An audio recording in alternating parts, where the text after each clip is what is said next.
Welcome to Vibration Frequency. VibrationFrequency.com. Follow, like, share, and subscribe at Facebook, Instagram, Twitter, and YouTube. VibrationFrequency.com. Feel the vibe.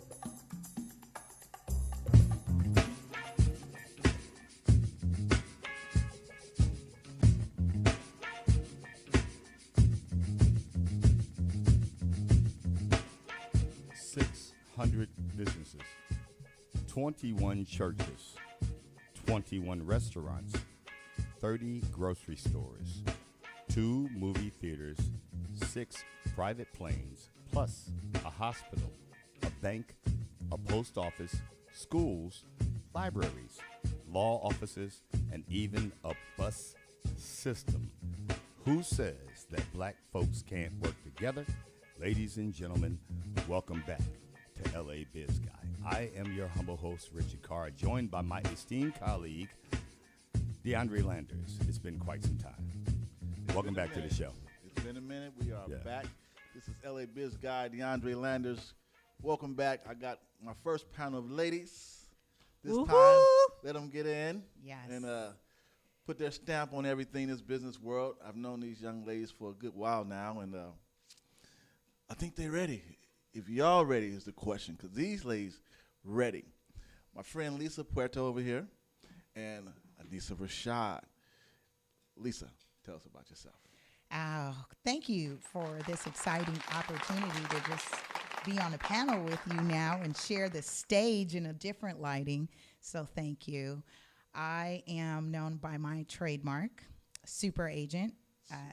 Super Agent. Write that down. Yes. That is my federal registered trademark. I'm a California licensed real estate professional. I'm an international speaker, public educator.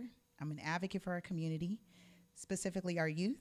I am creator, founder of Real Estate 100 Youth Foundation, where we seek, teach, and empower our youth ages 11 to 17 with real estate literacy, terms, concepts, and careers as an alternate pathway to success.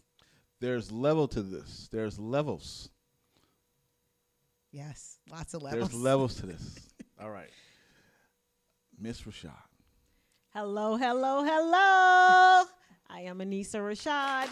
I am a life strategist and executive coach and host of the Life That's Live Inspired Fully Everyday podcast, where we sit down and have conversations similar to this. We deal with business executives and artists who are at the top of their game, unpacking their spirit. We're finding out what's their secret sauce to success, and really having them provide us with tools that we can use and apply in our businesses, in our lives every day.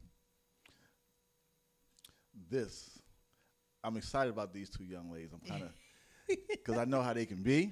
Right, I'm like this, I'm like this. Put me in, coach. Yeah, so I'm going to start this off. I talked to the young men earlier, and we got some great feedback on it. So later in the segment, though, but I'm going to start off with this one. You both have been entrepreneurs for quite some time on the grind. And today, from what I've seen, you're still grinding as if you're just starting. You know, you got to keep that energy up. And from what I've observed, you've both been doing it quite well. You're a blur. You're always gone, trying to keep up. So, Lisa, when I say invest in your brand, which I asked earlier, how you respond to that? What does that mean to you? Invest in your brand. So identifying what your core values are and how you're going to express that into the physical material world. And I know folks kind of get tripped up on purpose and passion, and that's why I say core values. Core values in terms of what that represents, because it is about, there's brand management, there's protecting that. And when I think about investing in your brand, that also comes from the legal aspect with trademarks and patents and so forth. I'm going to ask you this. The super agent. Yes. How long have you had that? Where did it come from? And actually, in general conversation, when you meet someone and you introduce that, where does it go? Where does it go? What's a normal reaction when you introduce yourself, your alias or whatever they want to call it. Right. Right. What is the normal reaction? Because I've gotten to know you, and it's been validated many times over as far as I'm concerned. I received that.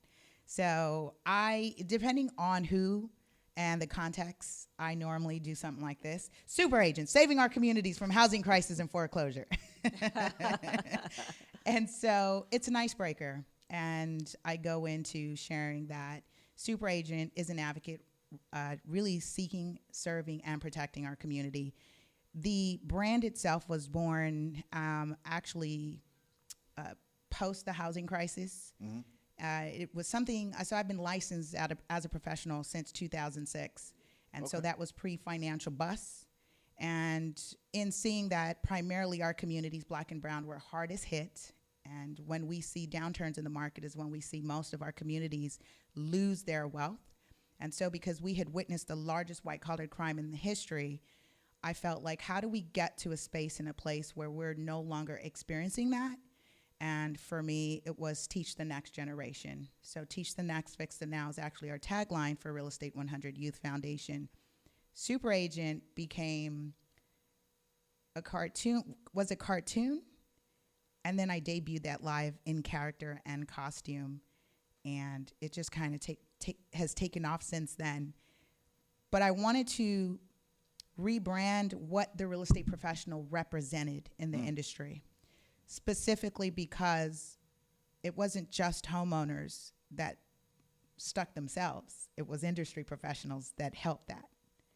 So how do I move in an industry and distinguish myself from those that participated in unethical scenarios, committed those crimes? And I just didn't want to be just another. Were you ever hushed? Like, it's a game, right? Mm-hmm. In your field. I'm not in it, but I know a lot of people who are, and there's so many levels. Mm-hmm. You got those who just starting out, whatever. But when you see the unethical stuff, mm-hmm. and from reputation, there is within it a culture. Right. And have you been put in a position to make a decision to either join the culture or not by peers and colleagues? Have you been in that position where you just had to make a decision of where your own ethics challenged you? So yes, it's interesting because recently there's a conference. I am very careful about accepting certain sponsor dollars if it does not fit with my core value, what my brand represents. In particular, there are big banks that have screwed the community time and time again. I don't need to throw out names, but most of us know who that is. That's actually not who I would accept sponsorship from, because it is sending out a different message to the people I'm trying to serve. And if by accepting that, it's saying it's okay that we can do this, the smack on the hand, give them the pass, and we continue to say it's okay. And so I have been one to say that's not okay, and I am vocal about it. And so it's just me standing for something. Nice. Investing in your brand, Miss Anisa Rashad. Talk to me about that. Well, let me talk to you about investing in your brand. First, I believe that it comes down to recognizing that you have a brand. So even if you haven't ventured out into entrepreneurship, you may still be inside of corporate America and maybe thinking about entrepreneurship.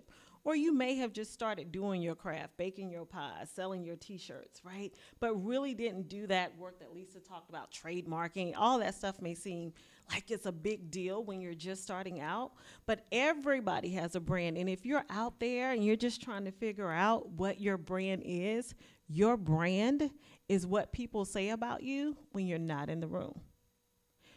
Your brand is what people say about you when you're not in the room. And let me tell you what that looks like. You ever got a friend, every time y'all going out to happy hour, you know she gonna be late? Right? You know she's just gonna be 15 minutes late, because that's her brand, right? It's what people say, it's how they know that you're gonna behave, how they know that you're gonna show up. So you already have one. So when I work with clients, instead of helping them create something that often sometimes for them feels like the used car salesman, like I'm gonna create this picture of what my brand is, and then I'm gonna go and try to peddle it to everybody. What I say is take a turn and look internally, right? Branding from the inside out is what I call my approach. what is your internal brand? Because let me tell you what you're not going to ever do. Find me like on an island in Fiji, like getting high. That's just not my thing. Right? I'm not going to be doing crack on an island in Fiji because it's not my thing, right? You're not going to be off brand. You know how you find these celebrities, they're somewhere way off brand. When you make your brand who you really are, when you make it a part of who you really are, then your brand, you'll always be on brand. You never have to worry about being caught off guard or off brand. And so when we start talking about investing in your brand, if you're not sure, if you're trying to figure it out, that's why you have organizations like LA BizGuy, right? Your virtual business partner, right? to work with you to help you figure out what your brand is. This is why you exist, to partner with organizations to help them do things like that. That takes me here. Have you felt pressure from time to time, both of you? This is a particular question, right? Mm-hmm. Now, the percentage of not just women, but women in color in both your respective fields, have there been particular instances where you felt a different type of pressure at one particular moment, right? Maybe directly affected. There was a moment where you actually felt it. You know, you get used to it as far as doing what you do, but then you know who you are. But has something happened that reminded you that you're a black woman and a woman in the field. It just happened right in the middle of interacting or walking to a room and, you know, things like that. Lisa, why don't you start with that? And how did you deal with it, if so? So, absolutely feel pressured. I've got a couple things with being a woman of color, a millennial woman of color, also not native to this country as well, single mom, and I've got a list of things that I carry when you talk about pressure. Right. And being all of that, trendsetter, trailblazer, author, all these creator, right, in the industry, primarily white, male dominated. Yeah. And I literally, of course, so I think the timing of everything in the questions is because I'm living this, right? And I think this is why you recognize having us come on is because we live, we eat, we sleep, we walk, we breathe this. Yeah. And so as an active, licensed, highly productive professional, I am coming across those scenarios where there is that pressure. And for me, I did have a transaction where I presented an offer. I'm representing a client who is of color. We're submitting an offer to the listing agent who is not, a white male. And he alluded to something in the transaction that gave me the sense that he did not present my offer to his client. Mm-hmm. And so as of the last quarter of 2018, there's a new requirement that requires, if I ask for you to acknowledge presenting my offer, to give it to me in writing. And he said, are you concerned we didn't present it? Because I can give it to you in writing. 20 days goes by, and I never got that in writing. And so I processed it, and I say, do I allow it to, do I just let him be, I'll give it to you and say it 2 or 3 times in correspondence. And so it's so funny because I said to myself, again, if you allow this, then everything that you have been pushing to be represented in terms of your community, the youth, and standing and being that voice for those who have no voice. Because here I'm representing my client who's an awesome second grade teacher. She's using a DPA, which is a down payment assistance program. And so it may not easily come as an attractive offer to someone who wants an all cash or close in less than 30 days. And in that scenario, I reached back out and I said to him, as you know, you would be subject to a fine. Please turn that around to me in writing. And he responded and said, oh, I forgot. This, that, and the third, right? Mm-hmm. Yeah. And he gave it to me within 48 hours. And the question that I got posed was, does it matter?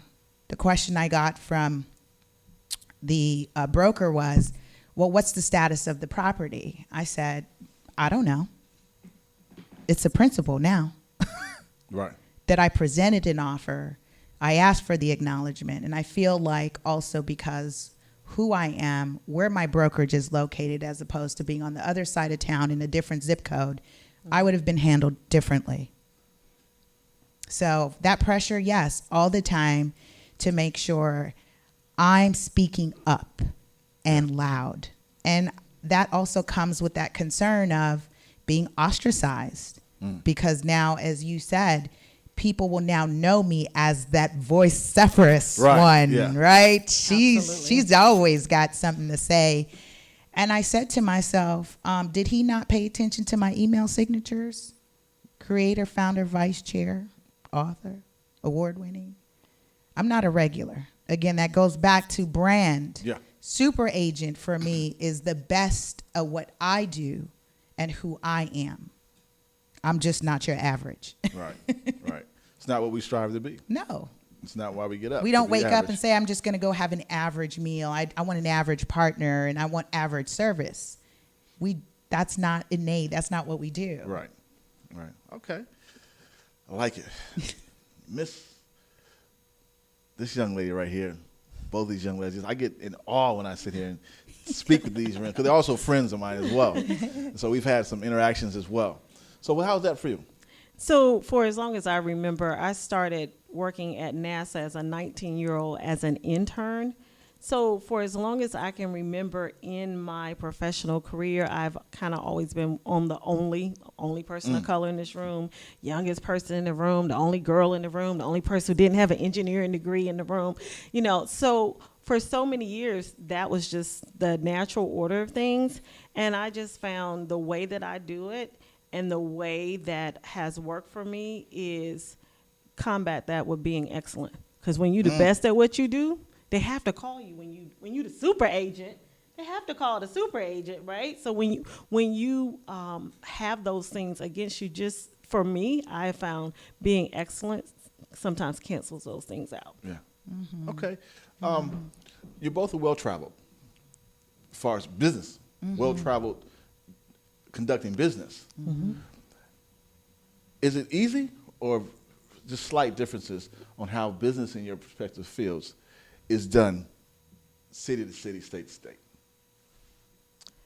I think for me, the way I do it, it doesn't change if I'm doing it locally or if I'm doing it on the road. I think if you are a person who travels a lot, you have to find a way to make that work for you. And so I have this thing that I call these Juicy Integrated Life travel strategies that I share with folks when I go. It's like 7 tips to make your next work trip a workcation, right? And it's just things that you can do to make being on the road not so hard, not so difficult. Right. What about you? So for me, it's twofold. When I first started off, not easy in here, especially because what brought me out with traveling was the real estate literacy movement. And it was actually, and I was honored and give thanks to ancestors to opening doors and guides and putting those guiding posts in my way that actually provided home, shelter, food, the people saying, you know what, we're honored to just be a part of what you are doing. I had my Lyft driver who said, I will drive you for free because I just want to be a part of what you're doing. I stayed in someone's basement, mind you. I had never met him, connected with him on Facebook, quote unquote, found me and said, yo, sis, our children need this. Are you willing to come do this? And my destiny card, if you will, got pulled because I was doing something else. I know there was a need for reaching out for the youth. And so here I'm going to Philadelphia, didn't know anyone. And when I got there, there was so much metaphor and there was so much spirit involved with what I was doing because I felt nostalgic in that experience that I had been there and it was a homecoming.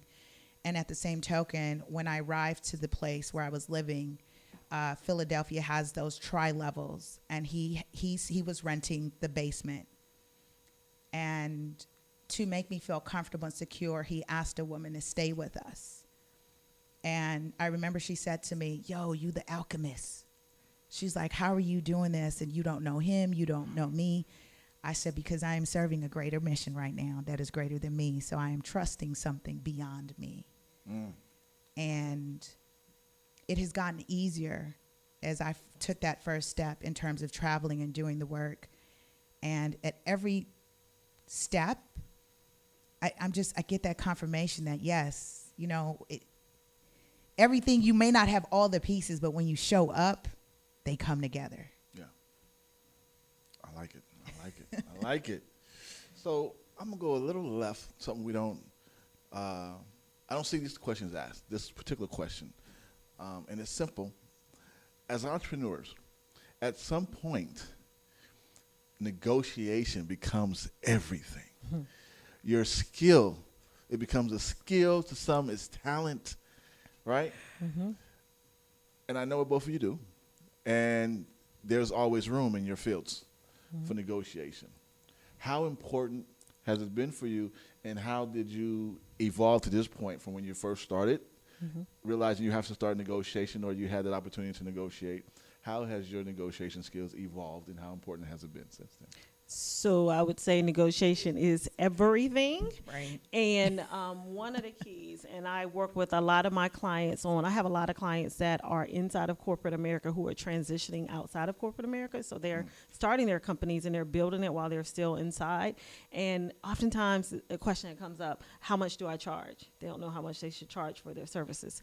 And so when I'm coaching them around charging, one of the things I tell them, you can't let somebody else's pocketbook, how much money they have, determine your value, right? So you have to really determine what is the value you're delivering, how long it takes you to deliver it, what you're going to call it, how much you're going to price it, you know, all of these things. You have to get clear on all of that. Where do you go find the people who need it? And then negotiate your price that you deserve, recognizing, especially starting out, you know, the first round of folks, 10, 50, however many people you encounter, may not be able to meet your rate. And that's okay. You have to be comfortable with that if you understand the value that you are bringing to the process. So that's what I would say about negotiation.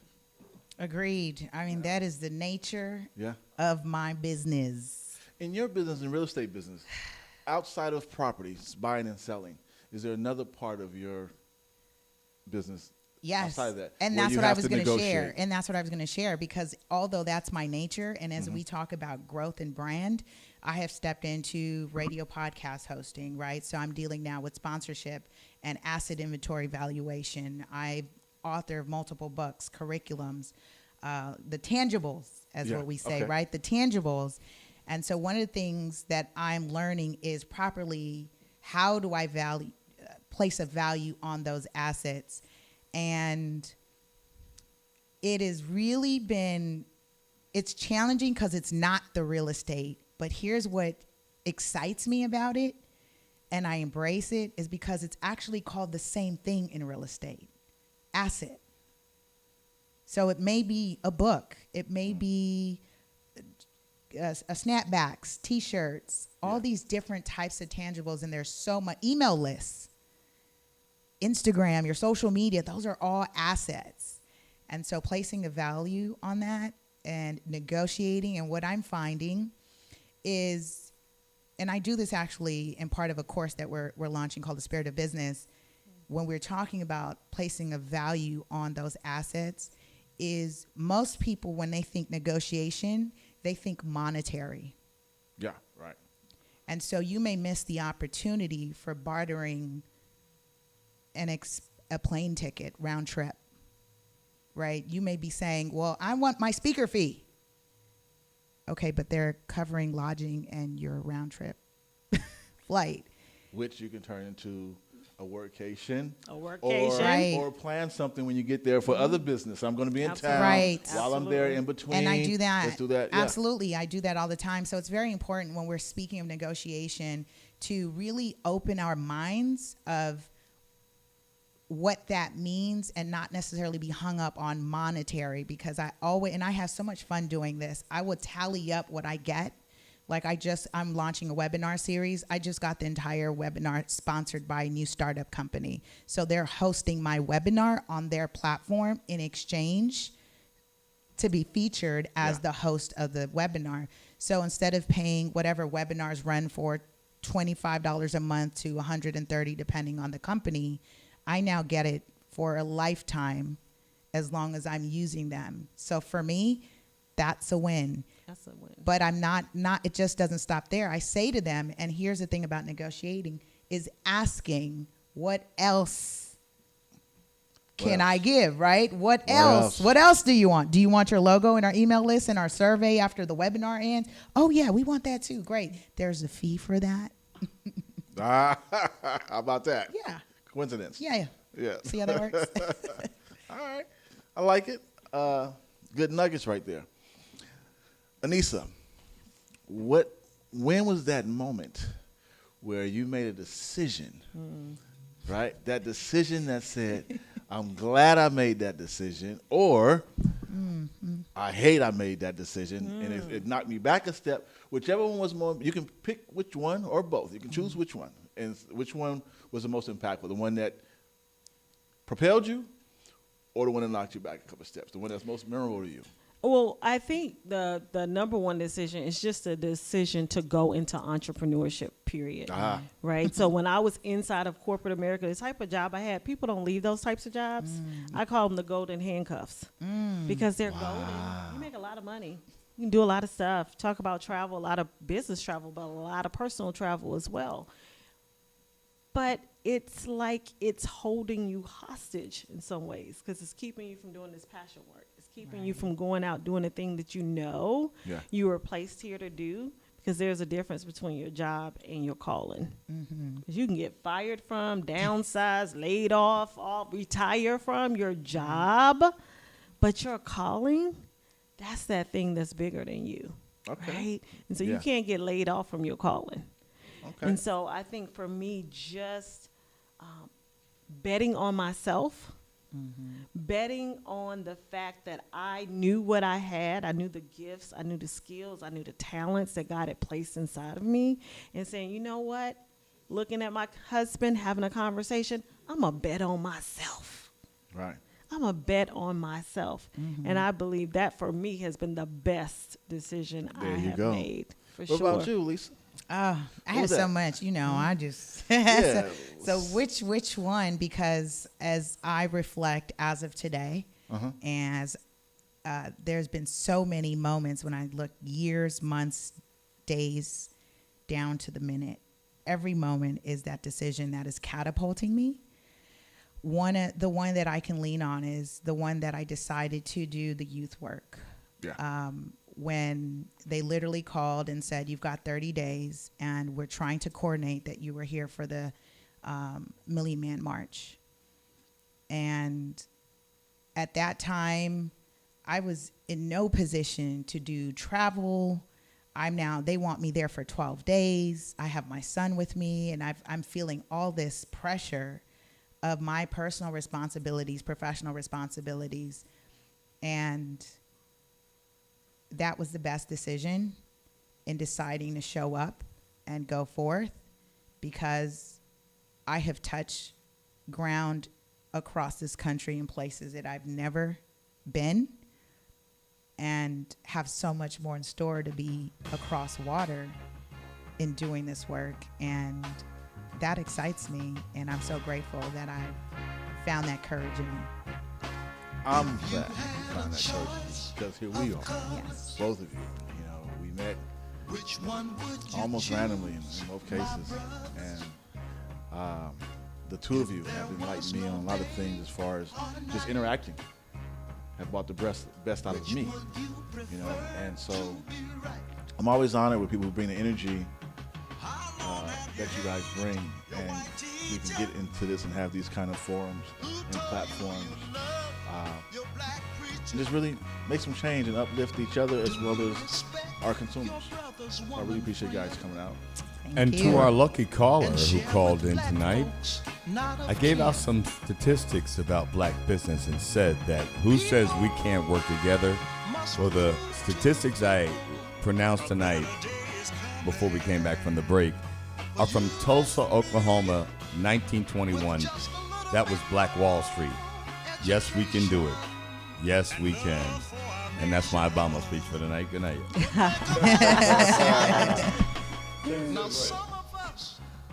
Take us to the break. You're listening to DeAndre Landers, LA BizGuy. I'd like to appreciate everyone who came in today, the listeners, the viewers, and this is just the beginning.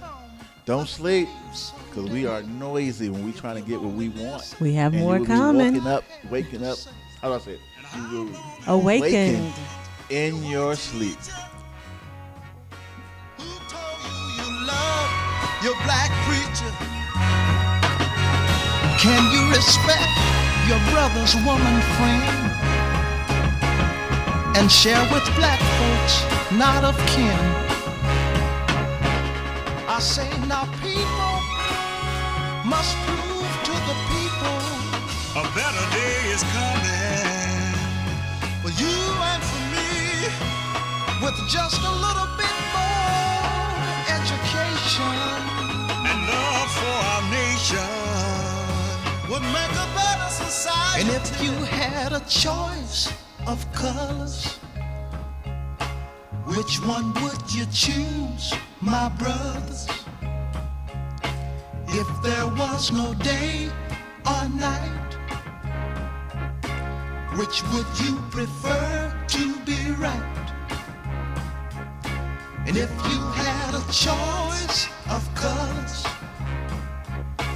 which one would you choose, my brothers? If there was no day or night,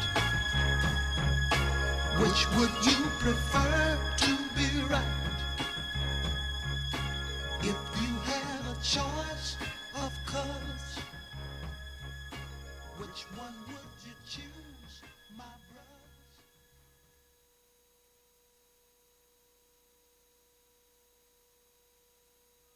You are tastefully tuned to Vibration Frequency. VibrationFrequency.com. Follow us, like, and share at Facebook, Instagram, Twitter, and YouTube. Vibration Frequency. Feel the vibe?